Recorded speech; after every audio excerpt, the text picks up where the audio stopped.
Dear learners and viewers, today I want to discuss a new class about active to passive of imperative sentence. সেক্ষেত্রে বন্ধুরা আমি আগেই বলেছিলাম তোমাদেরকে আমরা আগের ভিডিওতে যে আমি অ্যাক্টিভ পরবর্তী ক্লাস আমার থাকবে অ্যাক্টিভ থেকে পেসিভ ইম্পারেটিভ সেন্টেন্সে কীভাবে অ্যাক্টিভ থেকে পেসিভ করতে হয় আমি বিষয়টি আজকে তোমাদের সাথে আলোচনা করতে যাচ্ছি। সেক্ষেত্রে বন্ধুরা তাহলে দেরি না করে চলো আমরা একটু বোর্ডের দিকে লক্ষ্য করি। বোর্ডে কি আছে দেখো, আমি লিখেছি ইম্পারেটিভ সেন্টেন্স চেনার হয়। আগে ইম্পারেটিভ সেন্টেন্স সবচেয়ে বড় কথা হলো আমার যদি কোনো কিছু খেতে হয় আগে এটা সম্পর্কে আমার তো একটু ধারণা থাকতে হবে।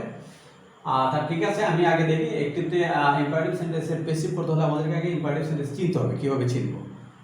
বাক্যটি ভার্ব দিয়ে শুরু হবে, অর্থাৎ সাবজেক্ট থাকবে না। সাবজেক্ট থাকবে না বলতে এটা না, সাবজেক্ট ইউ থাকে সবসময়, উজ্জ্ব থাকে। তাহলে বাক্যটি আমরা ধরে নিতে পারি বাক্যটিতে ভার্ব দিয়ে শুরু হবে, সাবজেক্ট থাকবে না। 2 নম্বর কথা হলো বাক্যটি do not, don't, never, please, kindly, always, let ইত্যাদি দিয়ে শুরু হবে। এখানে আমি একটু লিখে রাখি তোমাদের জন্য সুবিধার্থে। প্লিজ অথবা কাইন্ডলি দিয়ে থাকে, এটা সাধারণত একটু ব্যতিক্রম নিয়ম। এটা ইউ আর এরকম করতে হয়, সেটা আমি পরে দেখা যাবে একটা এক্সাম্পল।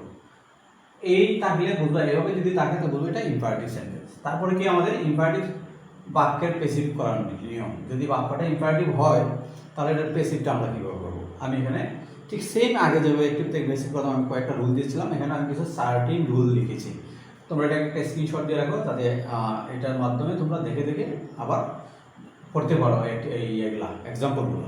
সেক্ষেত্রে তোমরা দেখো, প্রথমেই আমরা যদি ইম্পারেটিভ সেন্টেন্সকে আমরা পেসিভ করতে যাই তো প্রথমে আমাদের প্রথম যে শর্তটা এটা আমাদেরকে লেট বসাতে হবে। 2 নম্বর হলো তারপর অপরিবর্তিত অবস্থায় অবজেক্টটাকে বসাতে হবে। অবজেক্ট কোথায় থাকে আমি আগে বলে আসছি। অবজেক্ট সবসময় খেয়াল রাখবে ভার্বের মেইন ভার্বের ঠিক পরে অবজেক্টটা থাকে। সরি, তারপর কি বসাতে হবে? সেই 3 নম্বরে বি বসাতে হবে। তারপর কি বসাতে হবে? যদি অলওয়েজ, নেভার এগুলা থাকে, কোনো অ্যাডভার্ব থাকে তাহলে তা বসাতে হবে। 4 নম্বরে কিন্তু এটা বসাতে হবে। 5 নম্বর কি? তারপর ভার্ব কি, অর্থাৎ ভার্বের ফার্স্ট পার্ট বসিয়ে যদি অতিরিক্ত থাকে তাহলে এটা আমার বসাতে হবে। অতিরিক্তটা একদম লাস্টে বসাতে হবে। তাহলে সেক্ষেত্রে বন্ধুরা আমরা 1 থেকে 5 পর্যন্ত পেলাম। এটা আমরা অ্যাক্টিভ থেকে পেসিভ করতে গেলে লাগবে কোন ধরনের বাক্যে লাগবে সেক্ষেত্রে বন্ধুরা ইম্পারেটিভ বাক্যে। Very good. আর এগুলো দেখলে আমরা বুঝবো এটা ইম্পারেটিভ সেন্টেন্সে আছে। তাহলে চলো আমরা দেরি না করে আমরা এক্সাম্পলগুলো একটু দেখে নিই। শিক্ষার্থী বন্ধুরা, আমি ইম্পারেটিভ সেন্টেন্সের কয়েকটি এক্সাম্পল লিখেছি এবং এটা সলিউশন করেছি। তোমরা বই থেকে আরও বেশি প্র্যাকটিস করবে। এগুলি সাধারণত এসএসসি, এইচএসসি পরীক্ষায় আসে এবং 6 থেকে এইচএসসি পর্যন্ত পরীক্ষাগুলো, একাডেমিক পরীক্ষাগুলোতে আসে। এছাড়াও বিভিন্ন চাকরির পরীক্ষাতে আসে। তাহলে কীভাবে আমরা করবো একটু দেখি। দেখো, আমরা বলছিলাম ভার্ব দিয়ে শুরু হবে। দেখো, ওপেন দি ডোর, বাক্যটি ভার্ব দিয়ে শুরু হবে। আমরা প্রথমে লিখলাম বাক্যটি ভার্ব দিয়ে শুরু হবে, অর্থাৎ সাবজেক্ট থাকবে না। এই বাক্যের কোনো সাবজেক্ট নাই, ভার্ব দিয়ে শুরু হয়েছে। আমরা যদি সাবজেক্ট থাকে ভার্বের ঠিক পড়বে, তো ওপেনের পড়বে কোনো কিছু নাই, সাবজেক্ট মানে সাবজেক্ট নাই। তাহলে আমাদেরকে পেসিভ করতে হলে আমরা রুল দেখছিলাম প্রথমে কী করতে হবে? ইম্পারেটিভ সেন্টেন্সে লেট বসাতে হবে। গুড, আমরা লেট বসিলাম। তারপর বলছিলাম অপরিবর্তিত অবস্থায় অবজেক্ট বসাতে। আমরা জানি অবজেক্ট থাকে ভার্বের ঠিক পরে। তাহলে কী আসছে অবজেক্ট আমার এখানে? দি ডু। আমরা অবজেক্টটাকে অপরিবর্তিত অবস্থায় মানে যেভাবে আসছে সেভাবে আমরা নিয়ে আসলাম, লেট দা ডু।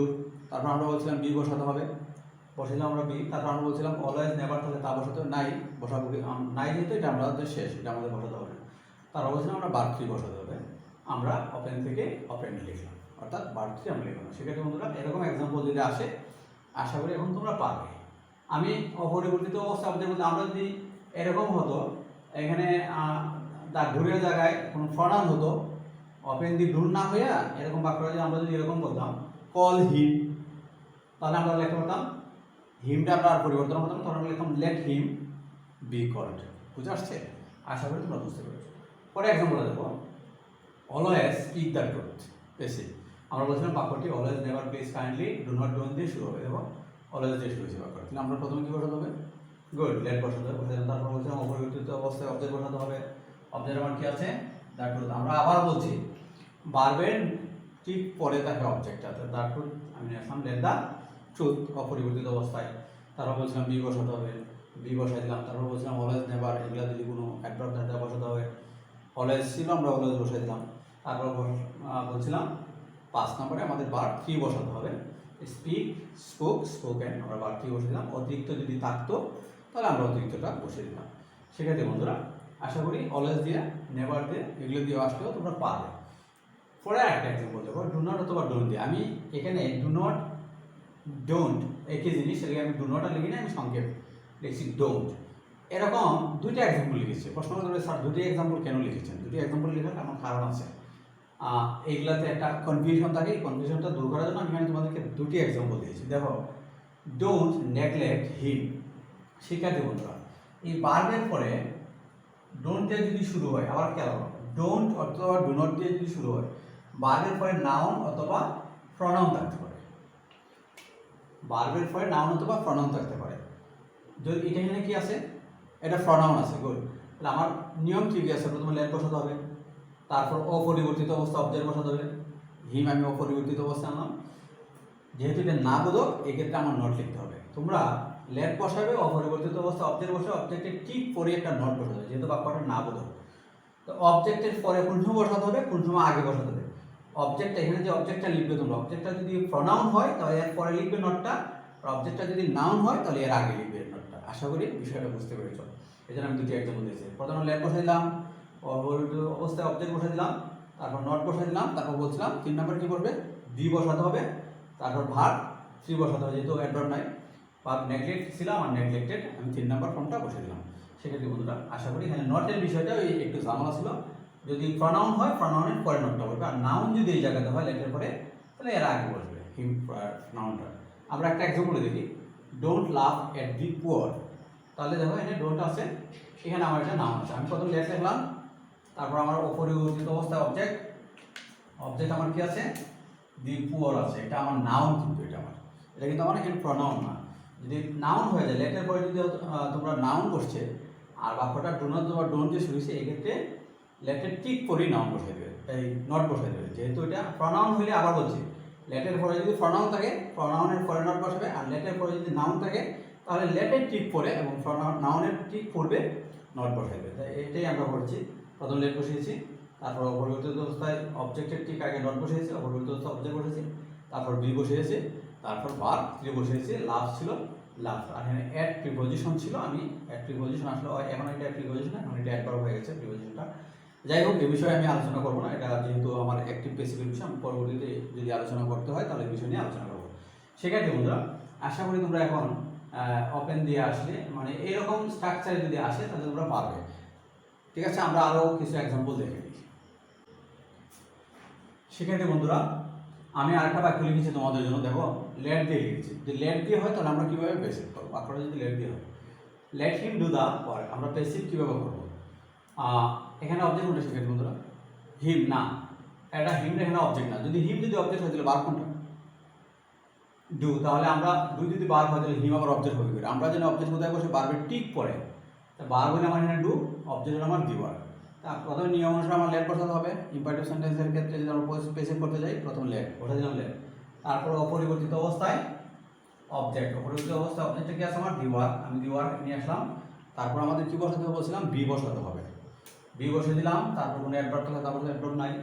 তারপর আমার ভার্ব কি বসাতে হবে, ডু ডিড ডান, ডান বসে দিলাম। সেক্ষেত্রে এখানে একটা মজার বিষয় হলো, ওই যে লেটের পরে যে নাউন বা প্রনাউন থাকবে, লেটের পরে যদি নাউন বা প্রনাউন থাকে তো এটাকে তোমরা বাই দিয়ে নাউন বা প্রনাউনটা বসে দেবে। তবে কোনো কোনো ক্ষেত্রে বাই ছাড়া অন্য প্রিপজিশনে বসতে পারে। তবে বাই ছাড়া সাধারণত আমি বেশ কিছু এক্সাম্পল, বিশেষ করে চাকরির পরীক্ষার ক্ষেত্রে দেখলাম বাই ছাড়া ফর বসে। তবে এই ক্ষেত্রে ফর বসবে না, যদি প্লাগড হয়, প্লাগ, যেমন let me plug the flower, এই ক্ষেত্রে হবে তোমাদের let the flower be plugged for me, এরকম হবে। যদি প্লাগ শব্দটা থাকে তাহলে এই ক্ষেত্রে আমরা ফর বসাই। তো সেক্ষেত্রে বন্ধুরা আশা করি এখন তোমরা ইম্পারেটিভ সেন্টেন্সের প্যাসিভ খুব সহজে করতে পারবে। যদি ভার্ব দিয়ে শুরু হয়, ডু নট ডোন্ট এগুলো দিয়ে শুরু হয়, তো লেট দিয়ে শুরু হয়। তো আবার বলছি, লেটের পরে যে অবজেক্টটা থাকবে এটা মূলত অবজেক্ট না, অবজেক্ট থাকে ভার্বের ঠিক পরে, ভার্বটাকে তোমরা ধরবে। যেমন ডু এখানে ভার্বের ঠিক পরে অবজেক্ট থাকে, অবজেক্টের ঠিক পরে অতিরিক্ত থাকে।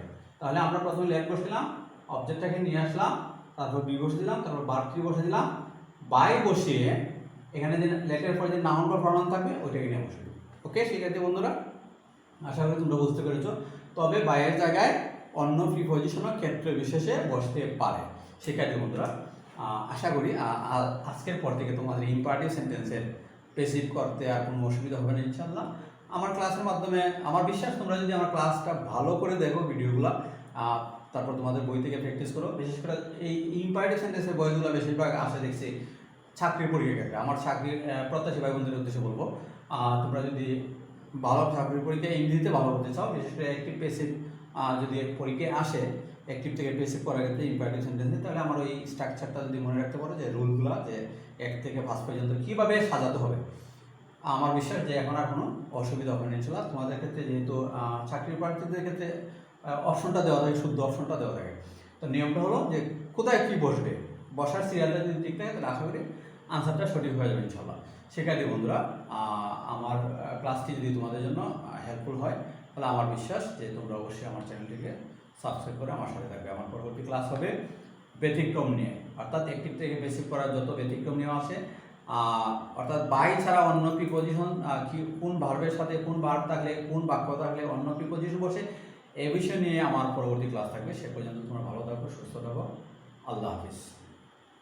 আমার ক্লাসের মাধ্যমে যদি তোমরা ন্যূনতম উপকৃত হও, আমার বিশ্বাস, আমার আশা যে তোমরা অবশ্যই আমার চ্যানেলটাকে সাবস্ক্রাইব করবে। ওকে, আল্লাহ হাফিজ।